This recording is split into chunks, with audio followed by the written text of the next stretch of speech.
Siddur Snippets is generously sponsored by the Saka family and by Elad Avram Foreman for a full Shlem of Hadassah Rocha Bas Chana Golda. We're in the 17th bracha of the Amida, the bracha of Ritzei v'Sachazena. Finishing up Ritzei, we left off with a question. I gave everyone ample time to think about it. I'm sure you all have very compelling answers. Do you even remember the question? The question was, earlier in this very paragraph, as well as in the last bracha of Shema Kolenu, we referred to Amcha Yisrael. Ritzei Hashem Elokeinu bi'amcha Yisrael u'v'tzvilas Hashem. Ritzei, Ritzui, Ratzon, the theme of this bracha. We ask Hashem, let us find favor, be sympathetic, let us appease you. Bi'amcha Yisrael, in your people Yisrael. How do we end off the paragraph? The same paragraph.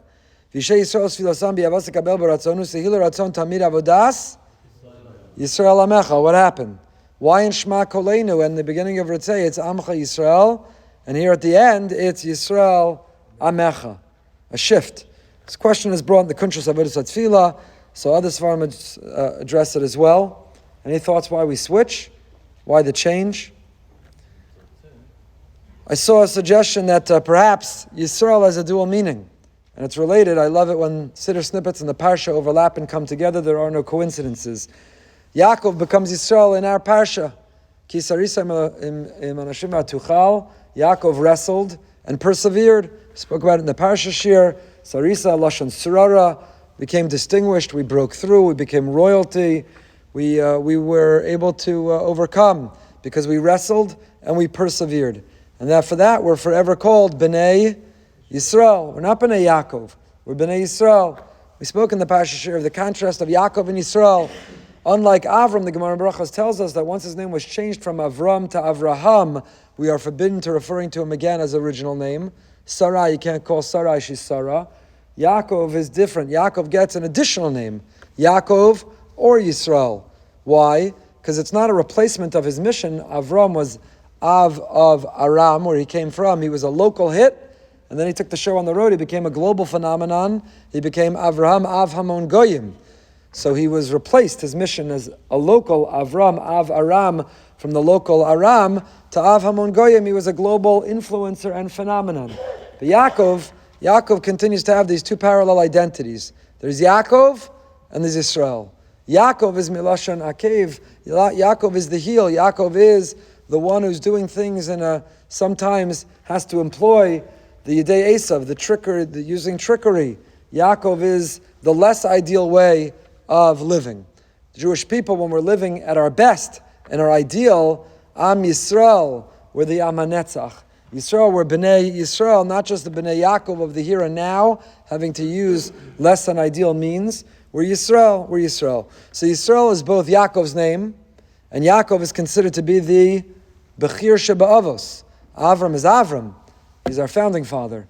Yitzchak is Gvura, Yitzchak is Yitzchak. But Yaakov is characterized as the Bechir Sheba'avos, the choicest, the chosen of all the Avos, from whom the 12 Shvatim come.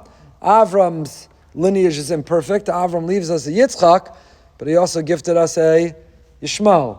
Yitzchak gives us a Yaakov, but he also gave us a Esav. Yaakov has the 12 Shvatim, the Shiftei Ka, his Mita Shlema. Yaakov is complete. So there's Yaakov, who's Yisrael, the individual, the Bechir Sheba'avos, and then there's the Bnei Yisrael. So perhaps I saw it suggested that's the in Ritzei, the shift. Amcha Yisrael and Yisrael Amecha.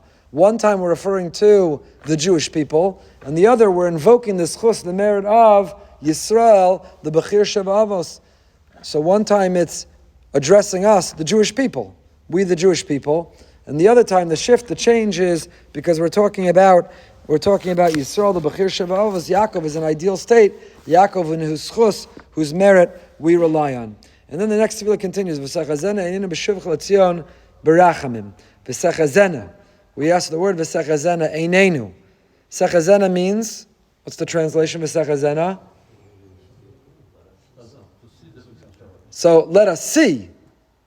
But we have a lot of words for see.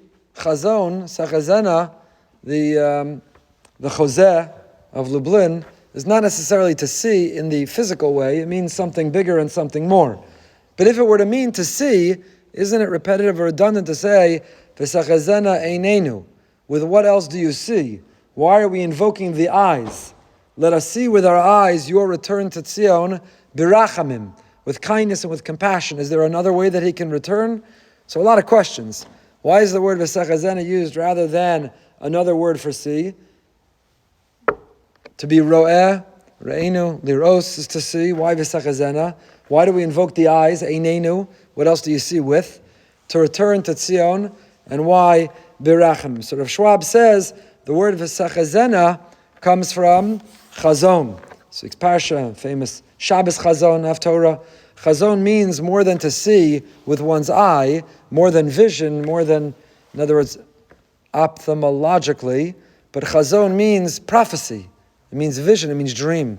The chozeh was able to see right through a person.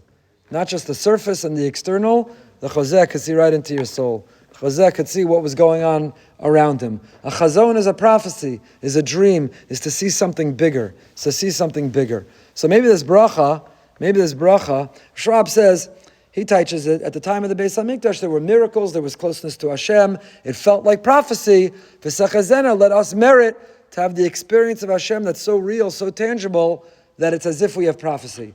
But I'd like to suggest in closing maybe something a little different, which is v'sachazena. If we look around the world with our regular eyes, so you could be helpless and hopeless, you could be despondent, you could see the statistics of anti-Semitism and hate, you see the problems and you see the challenges. A Yid, a Jew, has to live with v'sachazena, chozeh, chazon. We have to dream, we have to prophesize, we have to have vision, we have to see beyond what's right in front of us. So it's an amazing tefillah. 3 times a day, every day, a Jew davens, v'sachazena, Hashem, let me not just see what's in front of me, v'sachazena, let me see big, let me have big eyes, let me see big things, let me dream, let me have vision, let me see beyond the surface and beyond statistics and data and beyond what's right in front of me, because if we're going to bring Mashiach, if we're going to be Zocha, if we're going to succeed, B'shuvcha Tzion L'rachamim, B'shuvcha L'tzion B'rachamim, it'll only be because we see with a sense of chazon.